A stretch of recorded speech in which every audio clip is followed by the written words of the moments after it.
hapon din sa ating balita, bahagyang humina si Bagyong Lawin habang patuloy po na nagbabanta dyan sa may Batanes Group of Islands. Para sa detalye, kasama po natin si Pag-asa weather forecaster Chris Perez. Magandang hapon, Chris. Magandang hapon din, April. Patuloy nga po tayo nagmamonitor sa Bagyong Silawin at kaninang alas 10 ng umaga, ito ay tinatayang nasa layong 250 kilometers east ng Basco, Batanes. Bahagyang humina ang Bagyong Silawin, taglay nitong malakas na hangin na umabot na hanggang 195 kilometers per hour malapit sa gitna nito.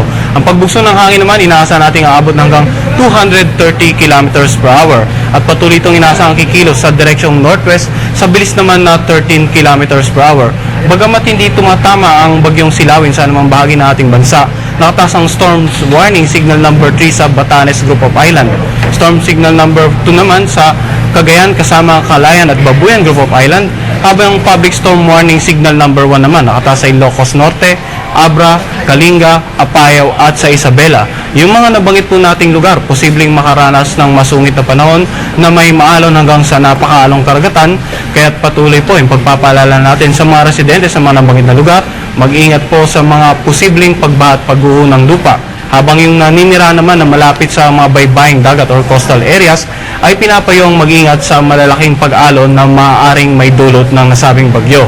At pinag-iibaya rin ng Bagyong Silawin ng hanging habagat na siya namang magdudulot ng maalon hanggang sa napakaalong karagatan dito sa silangang bahagi ng Central Luzon, sa seaboards ng Southern Luzon at pati na rin sa seaboards ng buong Kabisayan. Kaya't mapanganib para sa mga mangisda at maliliit na sakyang pandagat ang pumalaot sa mga nabanggit na parte ng karagatan. At patuloy po tayo magmamonitor sa Bagyong Silawin. Ang susunod na update ay papalabas natin mamayang alas 5 ng hapon. Okay, Chris, ano ba yung mga possible scenarios na binabantayan natin ngayon kay Bagyong Lawin?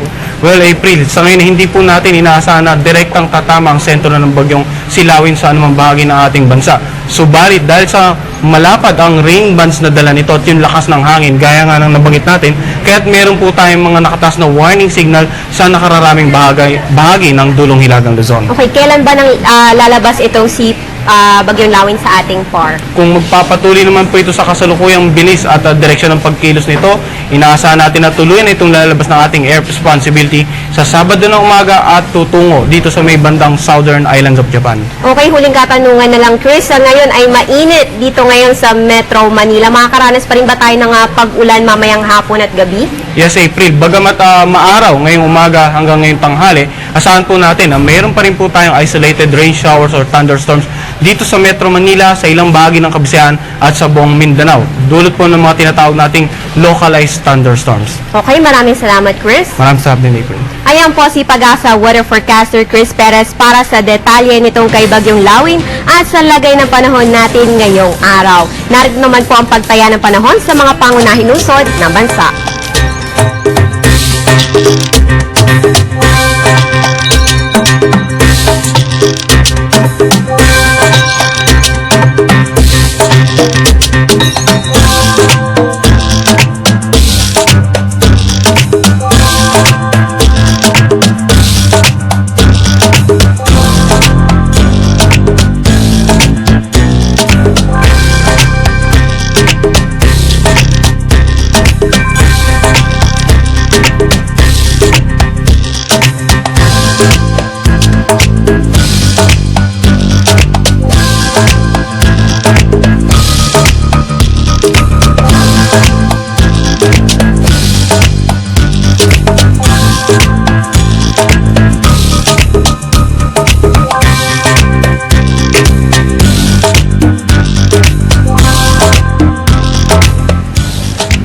Karaggang balita, kaninang alas 7 ng umaga ay naglabas ng intermediate bulletin ang Pag-asa.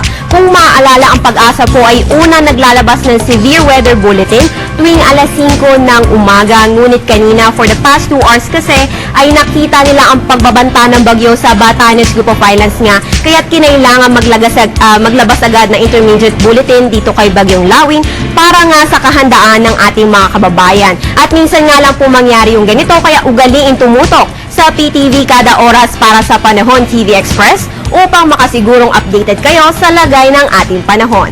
At yan ang latest mula dito sa Pag-asa DOST. Para sa Telebisyon ng Bayan, April and Nerio.